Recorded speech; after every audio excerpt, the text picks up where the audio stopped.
સમાચારોમાં આગળ વાત કરીએ તો અમદાવાદ જળ યાત્રા બાદ હવે ભગવાન નિજ મંદિરમાં પરત ફર્યા છે। ત્યારે ભગવાન નિજ મંદિરમાં પરત ફર્યા જળ યાત્રા સંપૂર્ણ થઈ છે। જગન્નાથજી, બલભદ્રજી અને સુભદ્રાજી મંદિરમાં પરત ફર્યા। ત્યારે નેત્રોત્સવ વિધિ બાદ ભવ્ય ભંડારાનું આયોજન કરવામાં આવ્યું। ત્યારે હજારો સાધુ સંતો અને ભાવિકો મહાપ્રસાદ ગ્રહણ કરશે। મંદિરના રસોડામાં વહેલી સવારથી જ જોરશોરથી તૈયારીઓ જોવા મળી રહી છે।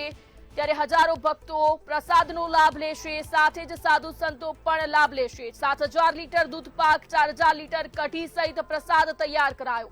3,000 કિલો બટાકાનું શાક, 2,000 કિલો ચણા તૈયાર કરવામાં આવ્યા, જ્યારે 1,500 કિલો પૂરી અને 1,200 કિલો ભાત પણ તૈયાર કરવામાં આવ્યા। 400 કિલો લોટના ભજીયા પણ ભંડારામાં પીરસાશે। અનેક ભક્તો પ્રસાદનો લાભ લેશે। મહાપ્રસાદનો લાભ લેવા મોટી સંખ્યામાં ભાવિકો ઉમટ્યા। તો વધુ વિગતો સાથે સંવાદદાતા અનિતા પરમાર આપણી સાથે લાઈવ જોડાઈ ગયા છે। જી અનિતા, આજે ભગવાન નિજ મંદિરમાં પરત ફર્યા છે, નેત્રોત્સવ વિધિ સંપૂર્ણ થઈ છે, અનેક ભક્તો પ્રસાદનો પણ લાભ લેવાના છે, શું કહેશો? આજે ભગવાન નિજ મંદિર પરત ફર્યા છે। ત્રણેય ભાઈ બહેન આજે નિજ મંદિર આવ્યા છે, ત્યારે તેમની નેત્રોત્સવ વિધિ જે છે તે કરવામાં આવી છે। ત્યારબાદ ધ્વજારોહણ વિધિ કરવામાં આવી છે। ભંડારાનું આયોજન જે છે તે મંદિરમાં કરવામાં આવ્યું છે। અત્યારે હાલ આપ જોઈ શકો છો કે ભગવાન જગન્નાથજી ને અતિ પ્રિય એવા દૂધપાકનો પ્રસાદ જે છે તે આ ભંડારામાં જે છે તે ખાસ પીરસવામાં આવશે। આપ જોઈ શકો છો કે આજનો જે ભંડારો થઈ રહ્યો છે એની અંદર 7,000 લીટર દૂધપાક, 4,000 લીટર કઢી સહિત ભાત અને તેમજ પૂરી, શાક, દાળ ભાતનો પ્રસાદ આપ જોઈ શકો છો। મગનું શાક પણ બનાવવામાં આવ્યું છે અને આ બધી જ વસ્તુ જે છે તે આજે ભંડારામાં દેશભરમાંથી આવતા જે સાધુ સંતો છે તેમને પીરસવામાં આવશે। ત્યારે આપ જોઈ શકો છો કે ભાવિકો માટે થઈને આજે ખાસ વિશેષ ભંડારાનું આયોજન કરવામાં આવ્યું છે। 400 કિલો લોટના ભજીયા પણ આ ભંડારામાં બનાવવામાં આવે છે। ત્યારે ભક્તિ, સેવા અને સમરસતાનો માહોલ અત્યારે હાલ જોવા મળી રહ્યો છે, કારણ કે આજે જે છે તે ભગવાનનો પ્રસાદ જે છે તે ભક્તોને મળી રહ્યો છે। ત્યારે ખાસ આ મહાપ્રસાદનો લાભ લેવા માટે થઈને મોટી સંખ્યામાં ભક્તો જે છે તે આજે જગન્નાથ મંદિર ખાતે આવી પહોંચ્યા છે। ત્યારે ખાસ જો વાત કરવામાં આવે તો આખા દેશના સાધુ સંતો જે રથયાત્રામાં જોડાવાના છે તેઓ આ ભંડારામાં આજે ભગવાનનો મહાપ્રસાદ જે છે તે ગ્રહણ કરશે। ત્યારે આ ભંડારાની વિશેષતા એ છે કે હજારો સાધુ સંતો માટે આ મહાપ્રસાદ બનાવવામાં આવ્યો છે।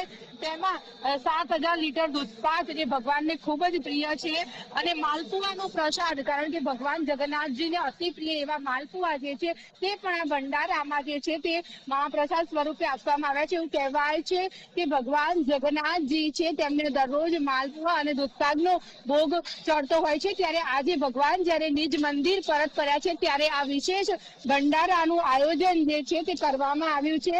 ભગવાન જગન્નાથજીનો જેમણે મહાપ્રસાદ ગ્રહણ કરી રહ્યા છે એમની જોડે વાત કરીશું। શું કહેશો, ભગવાનનો મહાપ્રસાદ જમવાનો મોકો મળ્યો?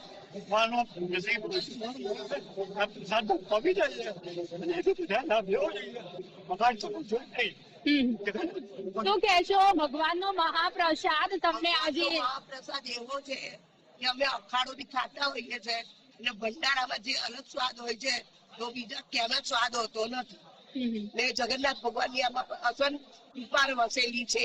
ચોક્કસથી તો સાથે જ આપ જોઈ શકો છો કે ભગવાનનો મહાપ્રસાદ આરોગતા શ્રદ્ધાળુઓ નજરે પડી રહ્યા છે। ત્યારે ભગવાનજીને પ્રિય એવા માલપુઆ જે છે તે ખાસ ભક્તોને પણ ખૂબ જ પસંદ આવતા હોય છે। ત્યારે ખાસ જો વાત કરવામાં આવે તો આજે ભગવાન જ્યારે નિજ મંદિર પરત ફર્યા છે ત્યારે ભક્તોને તેમણે તેમની નેત્રોત્સવ વિધિ પૂરી થયા પછી દર્શન આપ્યા છે। ત્યારબાદ ધ્વજારોહણની વિધિ થઈ અને સંતના સન્માન માટે થઈને આ ધાર્મિક ભંડારાનું આયોજન જે છે તે કરવામાં આવ્યું છે અને લગભગ હજારો લોકો જે છે તે આજે આ ભંડારાનો મહાપ્રસાદ જે છે તે આરોગશે।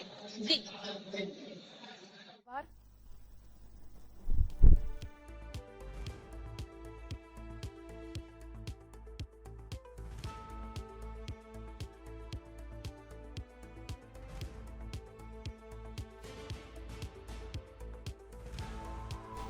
ત્યારે ભગવાન હવે નિજ મંદિરમાં પરત ફર્યા છે। આજે હજારો ભક્તો પ્રસાદનો પણ લાભ લેશે।